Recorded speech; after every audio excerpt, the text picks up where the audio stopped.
Ya, selamat malam Bapak Ibu saudara-saudari yang terkasih di dalam Tuhan Yesus Kristus. Bersyukur pada Tuhan bahwa kita bisa bersama-sama kembali berjumpa dan juga kita bisa bersama-sama mengikuti kebaktian Sabat pada malam hari ini. Dan juga adalah merupakan satu sukacita bagi saya secara pribadi bahwa bisa kembali ada di Gereja Yesus Jati Bandung. Karena sudah cukup lama ya saya meninggalkan Gereja Yesus Jati Bandung ya. Gereja Yesus Jati Bandung itu adalah merupakan satu gereja cabang yang mempunyai kesan yang berarti bagi saya pribadi ya. Karena saya berkuliah di Bandung ya di tahun 2002 sampai kemudian setelah lulus kuliah masuk ke teologi. Dan teologi pada saat itu juga diadakan di Gereja Bandung ya selama 2 tahun. Dari tahun 2008 sampai 2010 lalu kemudian berpindah ke Jakarta. Dan bersyukur bahwa pada kesempatan kali ini bisa bertemu dengan saudara-saudari Siman semuanya. Ada banyak perubahan yang terjadi. Ada orang-orang yang bersyukur wajah-wajah yang lama yang dari dulu ketika saya berkuliah di Bandung ya sampai sekarang saya datang kembali masih ada di gereja ya, masih ada bersama-sama bersekutu bersama-sama dengan kita ya. Tetapi ada juga yang sudah tidak terlihat ya. Entah karena memang sudah pulang untuk beristirahat atau dia mengambil sebuah keputusan yang lain yang merupakan satu hal yang menyedihkan ya bagi saya pribadi. Ya, tetapi dari keseluruhan ini ya saya bersyukur bahwa kita bisa bersama-sama kembali dan pada kesempatan kali ini kita mau sama-sama merenungkan sebagian daripada firman Tuhan ya di dalam KKR selama 3 hari dari hari ini dari malam ini sampai hari Minggu dengan satu tema membangun kembali tembok yang rusak. Di dalam nama Tuhan Yesus Kristus menyampaikan renungan firman Tuhan. KKR pada kesempatan kali ini membangun kembali tembok yang rusak. Tema ini adalah merupakan satu tema yang diambil dari Kongres Internasional di tahun 2023. Jadi seperti Bapak Ibu saudara-saudari yang ketahui bahwa di tahun 2023 ya 2 tahun yang lalu kita berkesempatan untuk menjadi tempat di mana diadakannya Kongres Internasional Gereja Yesus Jati. Dan seperti tahun-tahun yang sebelumnya bahwa setiap kali diadakan Kongres Internasional itu selalu ada sebuah tema yang diusung. Tema ini menjadi satu pokok pembahasan di dalam simposium ya, yang diadakan. Dan juga menjadi satu visi, satu arahan mengenai apa yang dikerjakan selama 1 tahun ke depan dari Gereja Yesus Jati secara internasional. Menjadi satu pengingat bahwa di dalam kehidupan kita sebagai umat Tuhan ada sesuatu yang kita harus kejar, ada sesuatu yang kita harus wujudkan di dalam kehidupan kita. Bahwa kita bukan hanya sekedar percaya kepada Tuhan Yesus dan kemudian ya percaya menjadi orang Kristen ya. Tetapi ada sebuah visi, sebuah arahan kemana kita melangkah. Membangun kembali tembok yang rusak. Tema ini diambil dari nubuatan yang disampaikan oleh Nabi Mika di dalam kitabnya. Di dalam kitab Mika pasal yang ke-7 ayat yang ke-11. Kita bisa sama-sama buka Mika pasal yang ke-7 ayat yang ke-11. Mika pasal 7 ayat 11 sampai ayat yang ke-13. Mika pasal yang ke-7 ayat yang ke-11 sampai 13. Akan datang suatu hari bahwa pagar tembokmu akan dibangun kembali. Pada hari itulah perbatasanmu akan diperluas. Pada hari itu orang akan menghadap engkau dari Asyur sampai Mesir, dari Mesir sampai sungai Efrat, dari laut ke laut, dari gunung ke gunung. tetapi bumi akan menjadi tandus oleh karena penduduknya sebagai akibat perbuatan mereka. Ini adalah merupakan sebuah nubuat yang disampaikan oleh Nabi Mika kepada orang-orang Israel. Menyampaikan mengenai penghukuman daripada Tuhan oleh karena dosa-dosa daripada orang-orang Israel, oleh karena dosa-dosa daripada orang-orang yang ada di Yerusalem. Tetapi penghukuman daripada Tuhan bukan hanya berakhir dengan sebuah kehancuran. Bahwa Tuhan adalah Tuhan yang penuh kasih dan juga Tuhan yang adil. Bahwa Tuhan menghukum tetapi Dia juga mengangkat, Dia juga memulihkan. Dia menghajar, Dia juga yang mengobati. Dan disampaikan selain daripada penghukuman daripada Tuhan bagi orang-orang Israel, juga disampaikan mengenai nubuatan. Bagaimana Tuhan akan memulihkan orang-orang Israel. Dan disampaikan di dalam ayat yang ke-11 sampai ayat yang ke-13 yang tadi kita sosok baca. Bahwa akan datang suatu hari bahwa pagar tembokmu akan dibangun kembali. Dan pada hari itulah perbatasanmu akan diperluas. Ketika orang-orang Israel menghadapi serangan daripada pasukan Babel yang dipimpin oleh Raja Nebukadnezar, kita bisa baca di dalam kitab Tawarik bagaimana akhirnya tembok kota Yerusalem itu dirobohkan oleh pasukan Babel. Dan kemudian orang-orang yang ada di Yerusalem itu dibawa ke dalam pembuangan di Babel selama 70 tahun. Dan kalau kita sosok baca di dalam kitab Nehemia, disampaikan bagaimana tembok kota Yerusalem itu selama 70 tahun orang-orang Israel itu ada di dalam pembuangan, tembok kota itu tidak pernah dibangun. Kota Yerusalem menjadi sebuah kota yang tidak bertembok, sebuah kota yang tidak berkubu, sebuah kota yang terbuka. Dan itu adalah merupakan satu hal yang memilukan. Karena Yerusalem bagi orang-orang Israel itu adalah merupakan kota kudus, itu adalah merupakan kota suci. Di mana di Yerusalem itu ada bait Allah. Di mana di Yerusalem itu nama Tuhan diserukan, nama Tuhan ditegakkan. Tetapi kota tersebut menjadi sebuah kota yang terbuka, menjadi sebuah kota yang tidak mempunyai pengamanan, menjadi sebuah kota yang memalukan. Karena tidak ada penjagaan, tidak ada penghormatan, tidak ada kehormatan di dalamnya. Melalui Nabi Mika menyampaikan nubuat bahwa satu hari nanti pagar tembokmu akan dibangun kembali. Dan pada hari itulah perbatasanmu akan diperluas. Pada hari itu orang akan menghadap engkau dari Asyur sampai Mesir, dan dari Mesir sampai Sungai Efrat, dan dari laut ke laut, dari gunung ke gunung. Kita sama-sama mengetahui di dalam kitab Nehemia, di dalam kitab Esra, disampaikan bagaimana orang-orang Israel ketika mereka kembali ke Yerusalem, mereka diperintahkan untuk membangun kembali tembok kota Yerusalem. Apakah ini adalah merupakan sebuah penggenapan daripada nubuat yang disampaikan oleh Nabi Mika ini? Bahwa ketika orang-orang Israel pulang kembali setelah 70 tahun pembuangan di Babel, mereka bisa pulang kembali, mereka bisa membangun kembali tembok kota Yerusalem. Apakah itu adalah merupakan sebuah penggenapan daripada nubuat ini? Kalau kita sosok baca nubuat ini bukan hanya berbicara mengenai bagaimana tembok kota itu dibangun kembali. Tetapi dikatakan bahwa pada hari itu ketika tembokmu dibangun kembali, pada hari itulah perbatasanmu diperluas.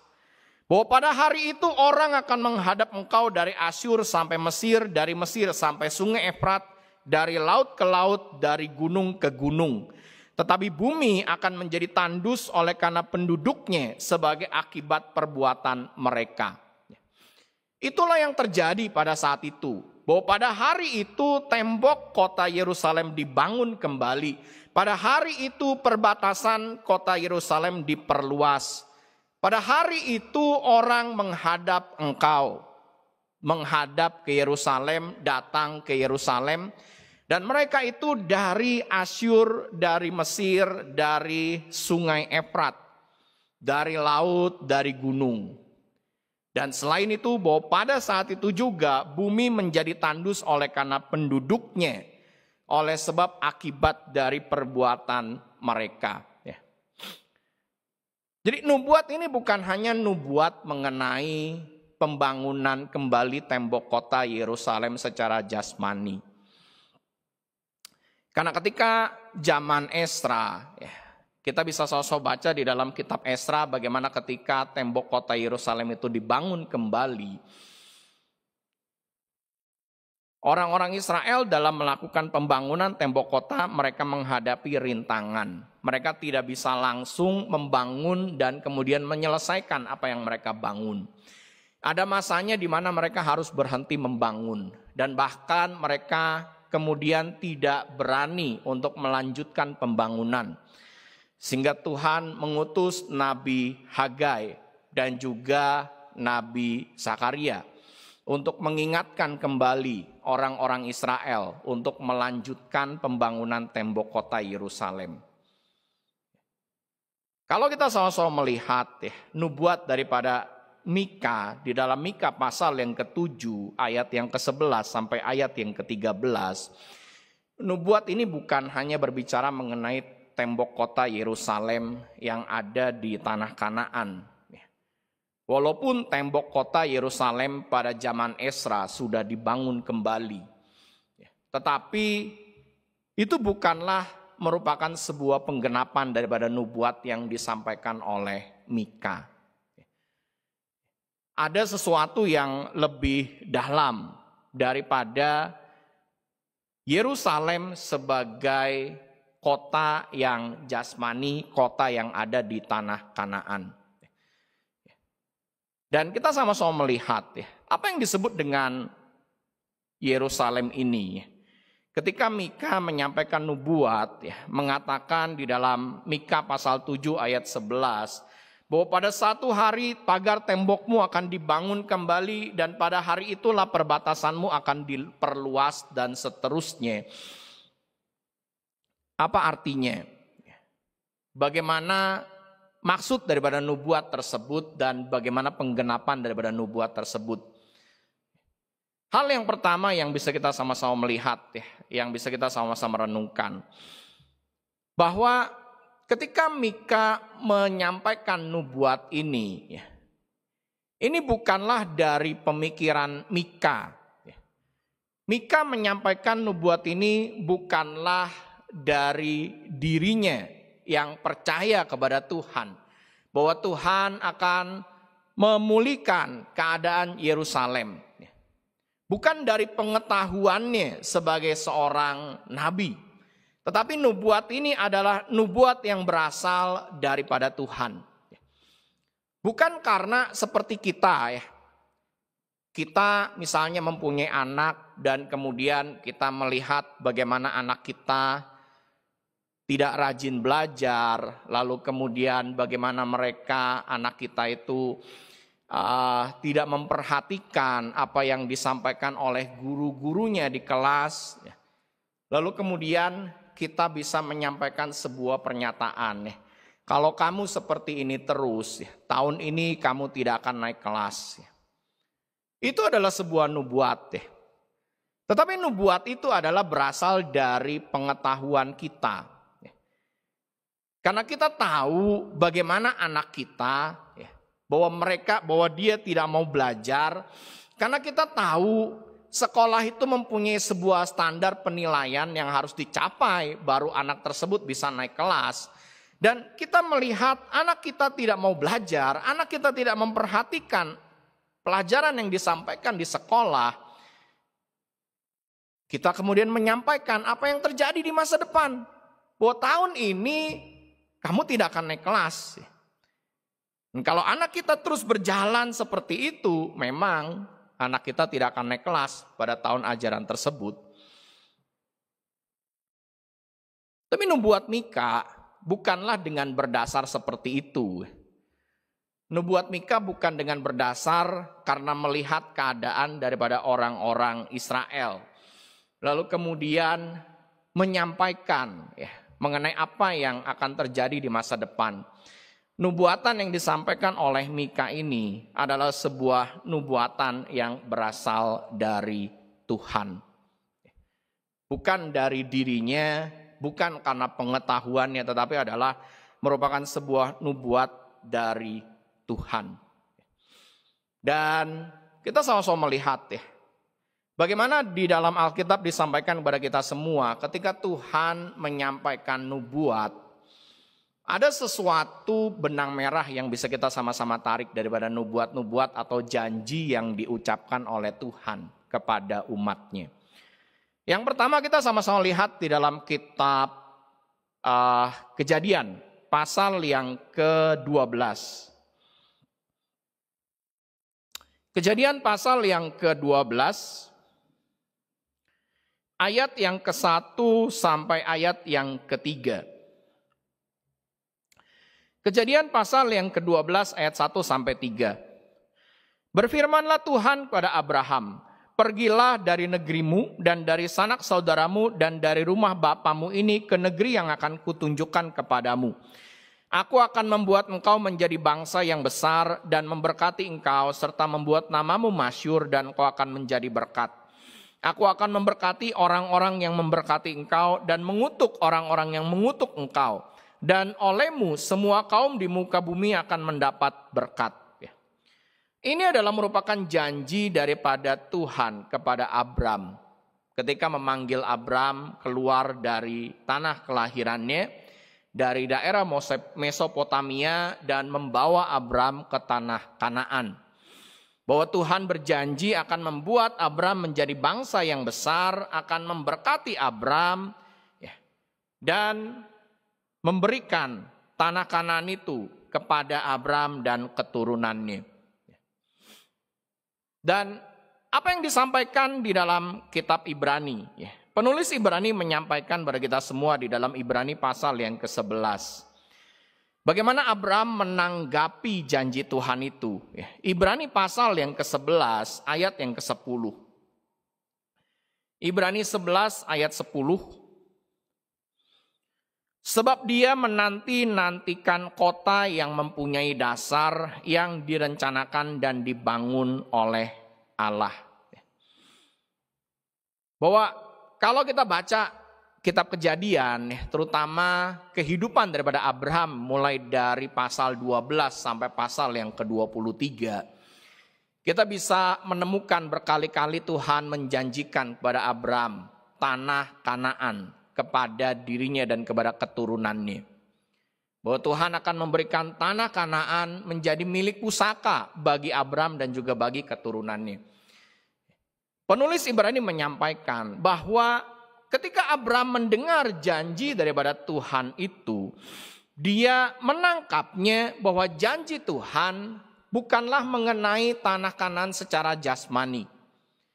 Sehingga ketika dia pindah ke tanah Kanaan, dia itu pindah ke situ sebagai orang kaya. Dan dia tinggal di situ hari demi hari, waktu demi waktu dia bertambah kaya. Tapi walaupun dia mempunyai harta yang begitu berlimpah dan dia mendengar janji Tuhan, dia tidak kemudian membeli tanah di Kanaan. Dia tidak kemudian berusaha untuk mengumpulkan tanah, untuk menjadi tuan tanah di Kanaan. Dari kehidupannya, dia itu hanya punya sebidang tanah, itu pun adalah untuk kuburan. Bukan untuk tempat tinggal, bukan untuk diwariskan kepada Ishak dan Yakub, tetapi adalah untuk tempat di mana dia menguburkan Sarah, di mana dia dikuburkan, dan kemudian juga di mana Ishak dikuburkan dengan Ribka, Yakub dengan Lea dikuburkan di tanah tersebut. Dia tinggal di dalam kemah sampai pada akhir hidupnya. Dan kita lihat di dalam ayat yang ke-13, ya, Ibrani pasal yang ke-11 ayat 13 dikatakan, dalam iman mereka semua ini telah mati sebagai orang-orang yang tidak memperoleh apa yang dijanjikan itu, tetapi yang hanya dari jauh melihatnya dan melambai-lambai kepadanya, dan yang mengakui bahwa mereka adalah orang asing dan pendatang di bumi ini. Sebab mereka yang berkata demikian menyatakan bahwa mereka dengan rindu mencari suatu tanah air. Dan kalau sekiranya dalam hal itu mereka ingat akan tanah asal yang telah mereka tinggalkan, maka mereka cukup mempunyai kesempatan untuk pulang ke situ. Tetapi sekarang mereka merindukan tanah air yang lebih baik, yaitu satu tanah air surgawi. Sebab itu Allah tidak malu disebut Allah mereka, karena Dia telah mempersiapkan sebuah kota bagi mereka. Penulis Ibrani menyampaikan kepada kita semua di dalam ayat 13 sampai ayat yang ke-16 bahwa Abraham, Ishak, Yakub, mereka bisa memahami janji Tuhan mengenai tanah Kanaan diberikan kepada mereka.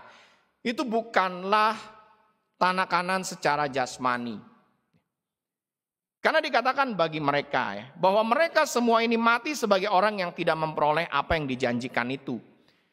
Padahal sebenarnya mereka punya kekuatan untuk membeli sebanyak mungkin tanah di Kanaan.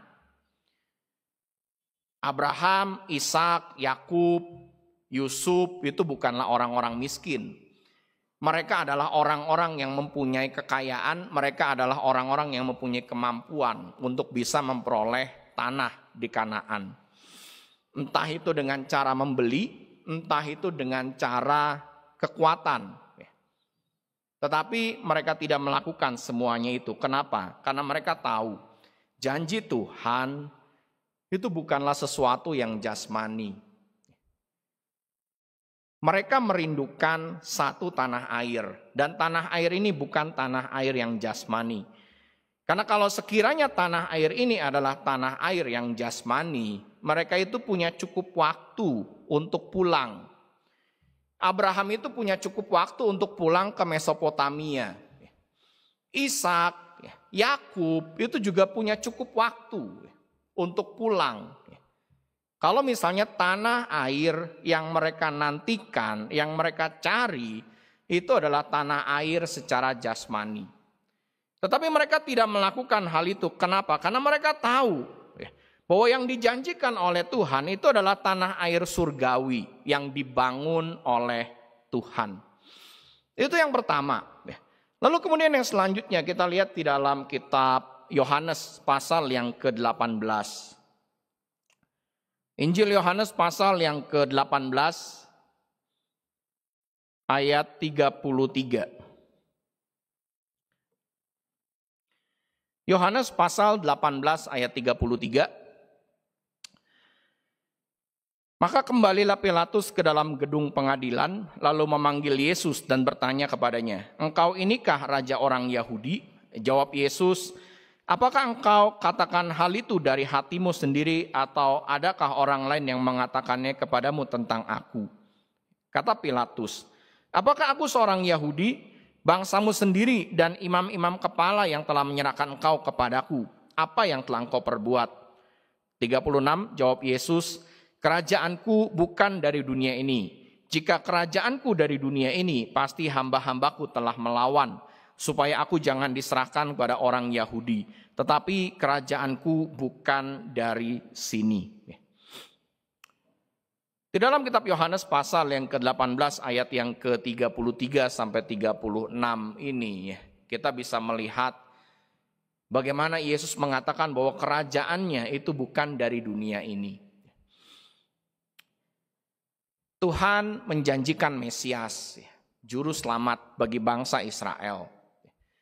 Orang-orang Israel menangkapnya bahwa Mesias atau juru selamat bagi mereka itu adalah dalam arti jasmani. Bahwa Tuhan akan mengutus Mesias, akan mengutus seorang juru selamat dan membawa orang-orang Israel menjadi sebuah bangsa, sebuah kerajaan yang besar, sebuah kerajaan yang kuat. Bahwa kerajaan Mesias itu akan seperti kerajaan Daud. Bagaimana pada zaman Daud, kerajaan Israel itu begitu kuat ya, menghadapi berbagai peperangan dan memenangkan peperangan-peperangan yang ada. Mereka menjadi sebuah kerajaan yang disegani oleh kerajaan-kerajaan yang ada di sekitarnya. Orang-orang Israel menangkap Mesias ini secara jasmani, yaitu juru selamat secara jasmani. Tetapi Yesus katakan, kerajaanku bukan dari dunia ini. Kita ingat pun juga ketika Yesus mengajar, dia menyampaikan bahwa perkataanku adalah roh dan hidup. Bahwa dia bukan mengajar berkata-kata mengenai hal yang jasmani, tetapi dia menyampaikan hal yang rohani, hal yang memberikan kehidupan bagi kita.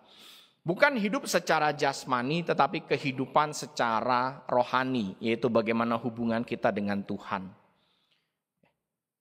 Dan kemudian kita juga bisa sama-sama melihat di dalam kitab Mazmur pasal yang kedua. Mazmur pasal yang kedua ayat yang ke-6. Mazmur pasal 2 ayat yang ke-6 sampai ayat yang ke-7. Mazmur pasal 2 ayat 6 sampai 7. Akulah yang telah melantik rajaku di Sion, gunungku yang kudus. Aku mau menceritakan tentang ketetapan Tuhan. Dia berkata kepadaku, anakku engkau telah kuperanakan pada hari ini. Ini adalah merupakan sebuah nubuat tentang Mesias. Bagaimana Tuhan melantik Mesias sebagai raja di Sion, di gunung Tuhan yang kudus. Dengan dikatakan, anakku engkau telah kuperanakan pada hari ini. Dan kita bisa baca di dalam perjanjian baru, pernyataan mengenai anakku engkau telah kuperanakan pada hari ini itu adalah mengacu kepada bagaimana Yesus bangkit dan terangkat ke surga. Dan dia menjadi raja di Sion, di gunung Tuhan yang kudus. Jadi kalau kita melihat ya, janji-janji Tuhan, nubuat-nubuat di dalam perjanjian lama,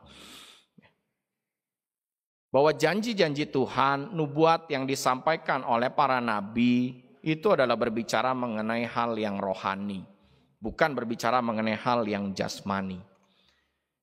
Termasuk mengenai pemulihan daripada bangsa Israel. Seperti yang disampaikan di dalam kitab Mika pasal yang ke-7 ayat 11 sampai ayat yang ke-12. Bahwa pada hari itu tembok kota Yerusalem akan dibangun kembali dan perbatasannya itu akan diperluas. Dan orang-orang itu akan datang ke Yerusalem menemui orang-orang Israel di Yerusalem.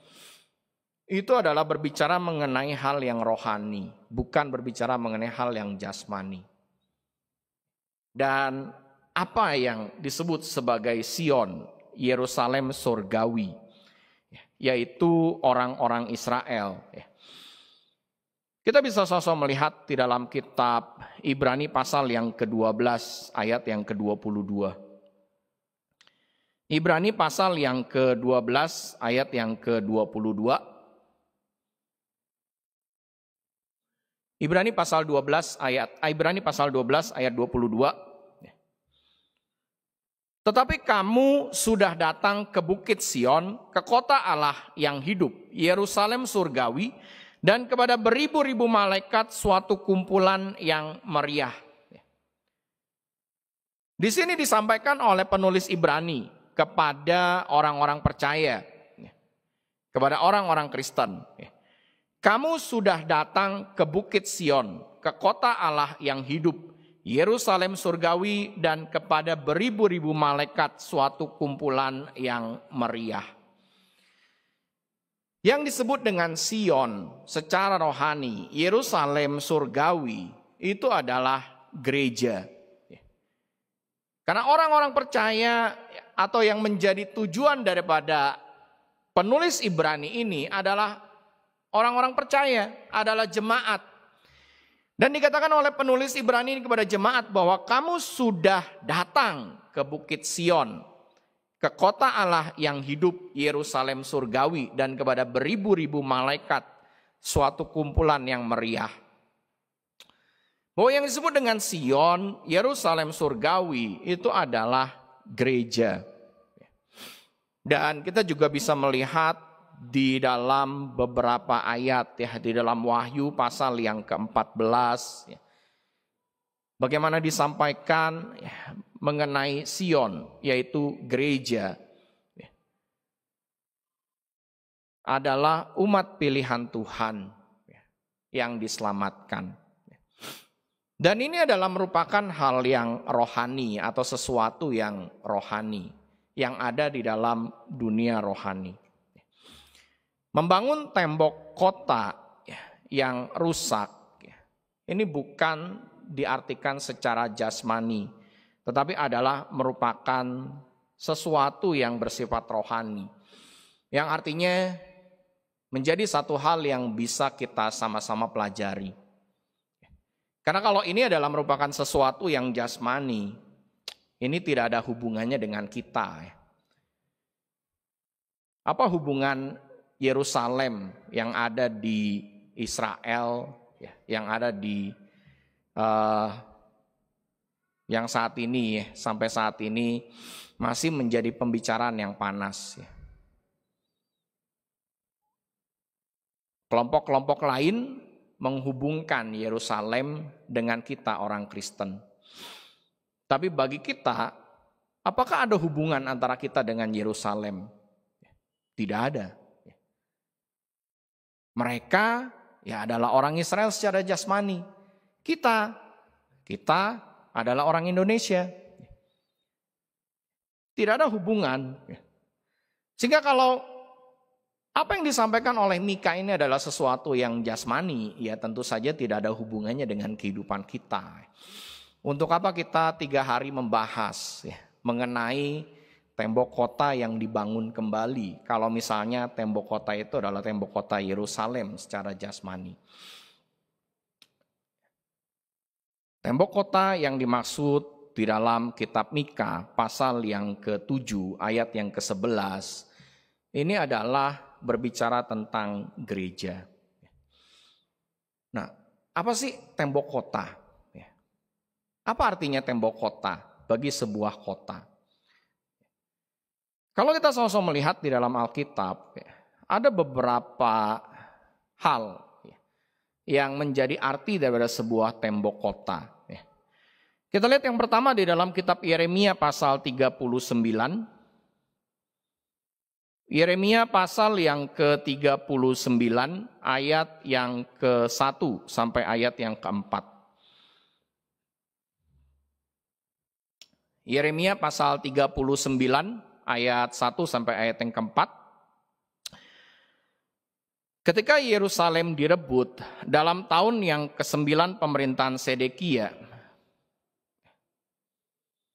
Raja Yehuda, dalam bulan yang ke-10 telah datang Nebukadnezar Raja Babel beserta segenap tentaranya untuk mengepung Yerusalem. Dalam tahun yang ke-11 pemerintahan Sedekia, dalam bulan yang ke-4 pada tanggal 9 bulan itu, terbelahlah tembok kota itu. Maka datanglah para perwira Raja Babel itu, lalu mengambil tempat di pintu gerbang tengah. Mereka itu ialah Nergal-Sarezer, pembesar dari Sin Magir, panglima, dan Nebusyaradan, kepala istana, dan para perwira lainnya dari Raja Babel. Melihat mereka semuanya, maka Sedekia Raja Yehuda dengan semua tentara melarikan diri, meninggalkan kota itu pada waktu malam dengan mengambil jalan Taman Raja, dengan melalui pintu gerbang antara 2 tembok. Kemudian mereka berjalan menuju Araba Yordan. Kota Yerusalem diserang oleh Nebukadnezar itu bukan hanya dalam 1 kali penyerangan. Tetapi Raja Nebukadnezar mengerahkan pasukan Babel, mereka mengepung kota Yerusalem. Mereka melakukan pengepungan terhadap kota Yerusalem selama beberapa waktu lamanya. Dan dalam pengepungan itu bukan mereka diam saja ya, tidak melakukan apa-apa. Tetapi dalam pengepungan itu waktu demi waktu mereka berusaha untuk membobol tembok kota Yerusalem. Tetapi Sedekia beserta dengan pasukan mereka bisa bertahan.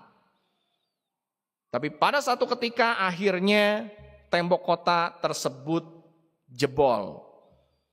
Dan pada saat itu pasukan Babel masuk ke dalam kota Yerusalem.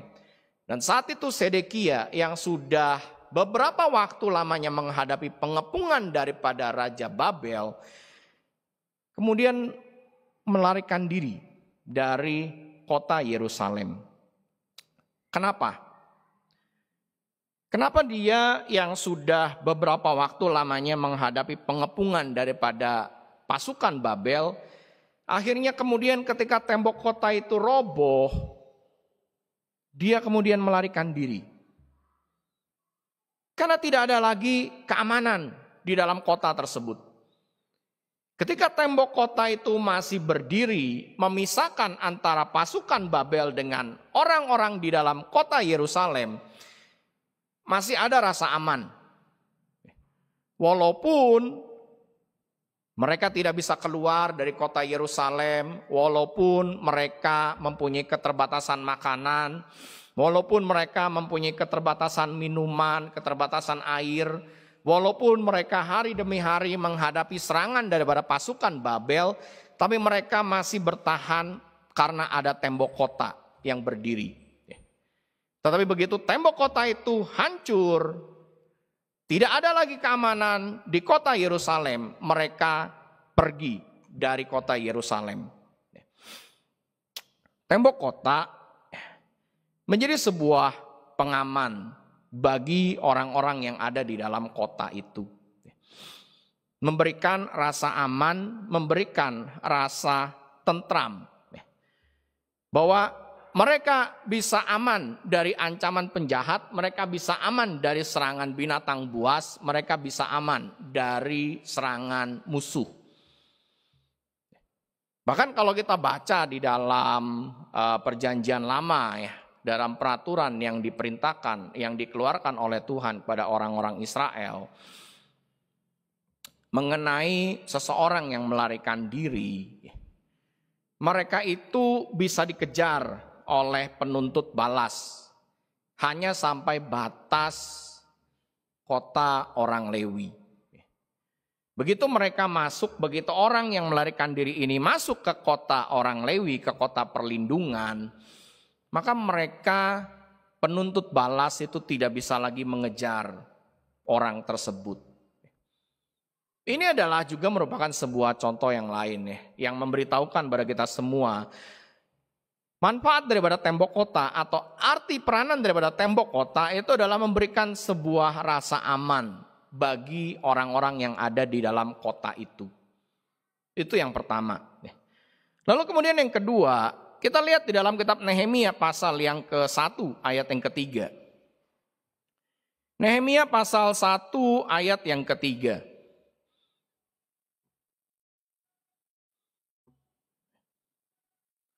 Nehemia pasal 1 ayat 3. Kata mereka kepadaku, orang-orang yang masih tinggal di daerah sana yang terhindar dari penawanan, ada dalam kesukaran besar dan dalam keadaan tercela. Tembok kota Yerusalem telah terbongkar dan pintu-pintu gerbangnya telah terbakar. Tembok kota telah terbongkar dan pintu gerbangnya telah terbakar. Mereka yang ada di sana, mereka tinggal dalam kesukaran besar dan mereka ada dalam keadaan tercela. Tembok kota itu memberikan sebuah kehormatan bagi orang yang tinggal di dalam kota tersebut. Kita ingat ada satu cerita ya, mengenai sebuah kota Troya. Bagaimana kota Troy ini terkenal pada zaman itu oleh karena kekuatan tembok kotanya. Dan pasukan Yunani atau pasukan musuh, mereka tidak berani untuk menyerang kota tersebut.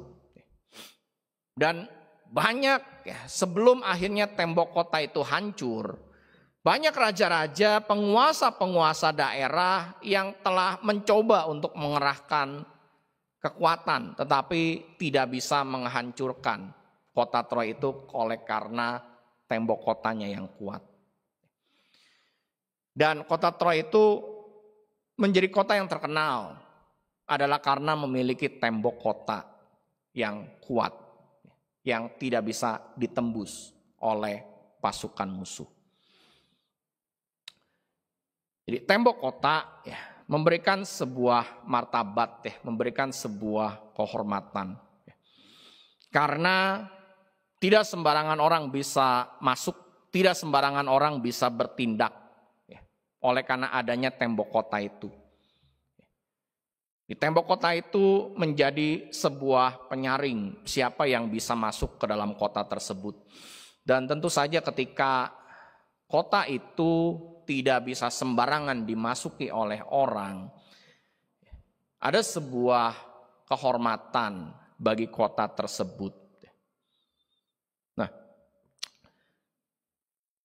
kemudian yang selanjutnya, tembok kota ini menjadi pembatas atau menjadi pemisah.